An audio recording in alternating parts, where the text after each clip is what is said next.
अब देखेंगे कि बाबर ने जब भारत पर आक्रमण किया तो आखिर क्या परिस्थितियां थी इस समय।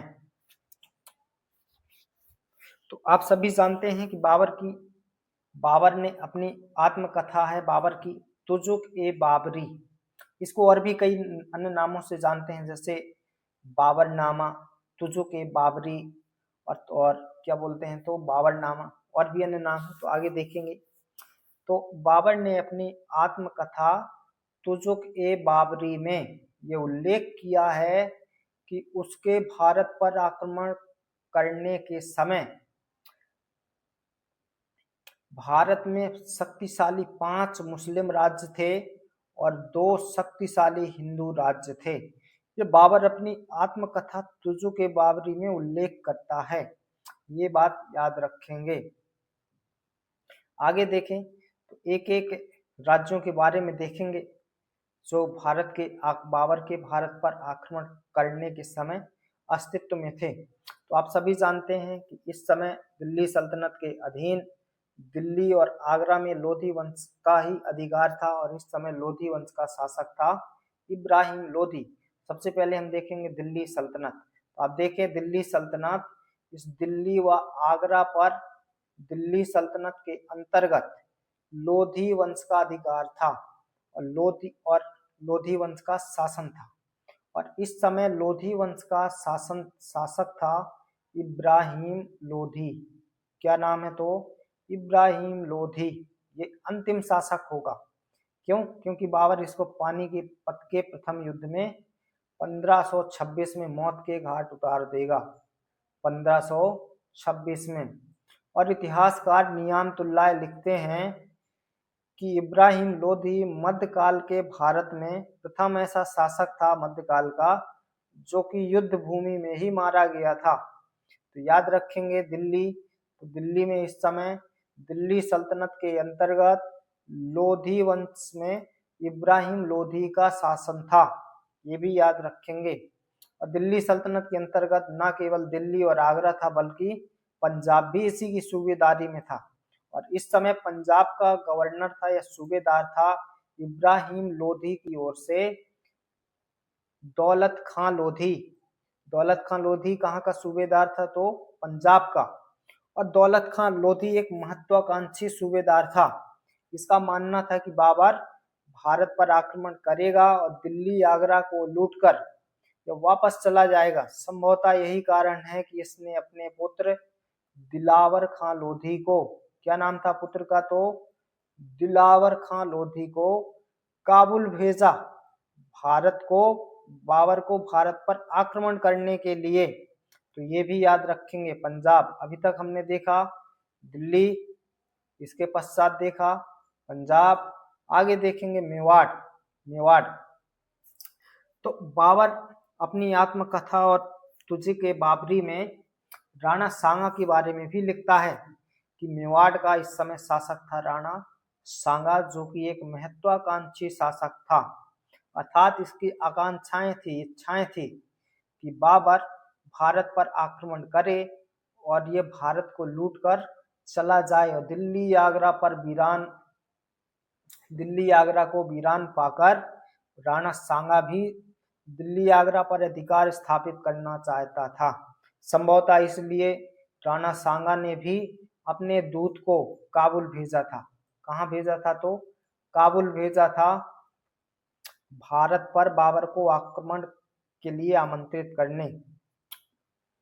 बाबर भी अपनी आत्मकथा तुजुक ए बाबरी में लिखता है कि न केवल पंजाब के सूबेदार दौलत खां लोधी का पुत्र दिलावर खां लोधी बाबर को भारत पर आमंत्रित करने के लिए काबुल आया, बल्कि राणा सांगा का दूत भी काबुल आया बाबर को भारत पर आक्रमण करने के लिए, आमंत्रित करने के लिए। याद रखेंगे। आगे देखें, ये देखिए अपने राजदूत को काबुल भेजा राणा सांगा ने भारत पर आक्रमण करने के लिए, बाबर को आमंत्रित करने के लिए। क्यों? क्योंकि राणा सांगा खुद दिल्ली और आगरा पर अधिकार करना चाहता था। राणा सांगा चाहता था कि बाबर भारत पर आक्रमण करे और दिल्ली आगरा को लूट कर चला जाए और वह दिल्ली आगरा पर अधिकार कर लेगा। सेम सोच थी राणा सांगा की भी दौलत खां लोधी की ही तरह। आगे देखें तो इस समय एक और क्षेत्र था मालवा। तो मालवा का शासक था महमूद लोधी। इस समय महमूद लोधी मालवा का शासक था, जो कि एक अयोग्य शासक था और यह वास्तव में चंदेरी के शासक मेदिनी राय के नियंत्रण में शासन कर रहा था। इसलिए बाबर ने अपनी आत्मकथा तुजो के बाबरी में लिखा है कि मालवा का शासक महमूद लोधी एक अयोग्य शासक था और यह वास्तव में चंदेरी के शासक मेदिनी राय के नियंत्रण में ही शासन सत्ता संभाले हुए था। नेक्स्ट देखें तो इस समय गुजरात का शासक था मुजफ्फर शाह। क्या नाम है? तो मुजफ्फर शाह। तो ये गुजरात का शासक है मुजफ्फर शाह, जिसकी पानीपत के युद्ध के कुछ समय पहले ही मृत्यु हो जाएगी और इसका उत्तराधिकारी बनेगा बहादुर शाह। क्या नाम होगा इसके उत्तराधिकारी का? तो बहादुर शाह। और इसी का संघर्ष होगा आगे चलकर हुमायूं से। हुमायूं से संघर्ष होगा। कब होगा? तो 1535 से लेकर 1535-36 तक इसका संघर्ष होगा हुमायूं से, लेकिन ये ज्यादा दिनों तक जीवित नहीं रह पाएगा। 1537 में इसकी मृत्यु हो जाएगी जहाज से गिरकर समुद्र में। एक पुर्तगीज गवर्नर थे नुनो दी कुन्हा। तो बहादुर शाह का संघर्ष होता है आगे चलकर हुमायूं से और ये गुजरात के शासक मुजफ्फर शाह का ही उत्तराधिकारी था। नेक्स्ट क्षेत्र देखें तो बंगाल। तो बंगाल में इस समय शासक था नुसरत शाह। याद रखेंगे क्या शासक था? तो नुसरत शाह। और नुसरत शाह और बाबर के बीच ही मई 1529 को घाघरा का युद्ध होगा।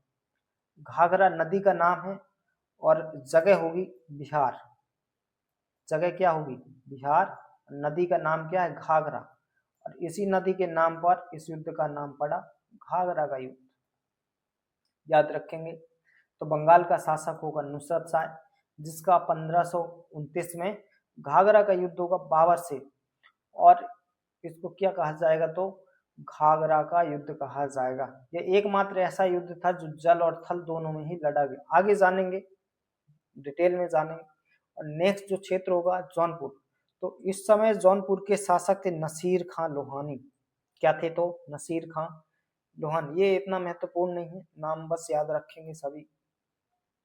नेक्स्ट शासक देखें तो खानदेश। खानदेश महमूद प्रथम शासक पूछे तो खानदेश का शासक था महमूद प्रथम और अकबर के शासनकाल में खानदेश कहाँ है? तो आप याद रखेंगे ये महाराष्ट्र के आसपास है। कहाँ है? तो महाराष्ट्र में। तो बाबर के समय खानदेश का शासक था महमूद प्रथम और अकबर के शासनकाल में खानदेश का विलय मुगल साम्राज्य में कर लिया जाएगा। याद रखेंगे अकबर ने इसका विलय मुगल डायनेस्टी या मुगल एम्पायर में कर लिया था। देखिए नेक्स्ट क्षेत्र तो सिंध और मुल्तान। यहाँ के शासक थे हुसैन शाह सरकी। क्या नाम था शासक का? तो हुसैन शाह सरकी यहाँ के शासक थे। और बात करें कश्मीर, तो इस समय हुमायूं के समय बाबर के मौसेरे भाई मिर्जा हैदर दोगलत, एक बाबर का सौतेला भाई था जहांगीर मिर्जा, जिसने फरगना पर अधिकार कर लिया, और ये बाबर का मौसेरा भाई था जिसने हुमायूं के समय कश्मीर पर अधिकार कर लिया था, मिर्जा हैदर दोगलत ने। ये डिटेल बाबर अपनी आत्मकथा तुजो के बाबरी में लिखता है। याद रखेंगे। और सबसे महत्वपूर्ण शासक था हिंदू राज्य में विजयनगर। याद रखेंगे। बाबर ने इसके संबंध में बहुत ऊंचा ऊंचा लिखा है। बाबर ने अपनी आत्मकथा तुजो के बाबरी में उल्लेख किया है कि समकालीन सभी शासकों में विजयनगर का शासक सबसे शक्तिशाली शासक था, प्रतापी शासक था और एक विद्वान शासक भी था। क्या नाम था? तो राजा कृष्ण देव राय। सीधा सीधा पूछता है कि बाबर पर भारत पर आक्रमण करने के समय विजयनगर के शासक कौन थे? पूछता है, डायरेक्ट पूछता है। तो कृष्ण देव राय। याद रखेंगे।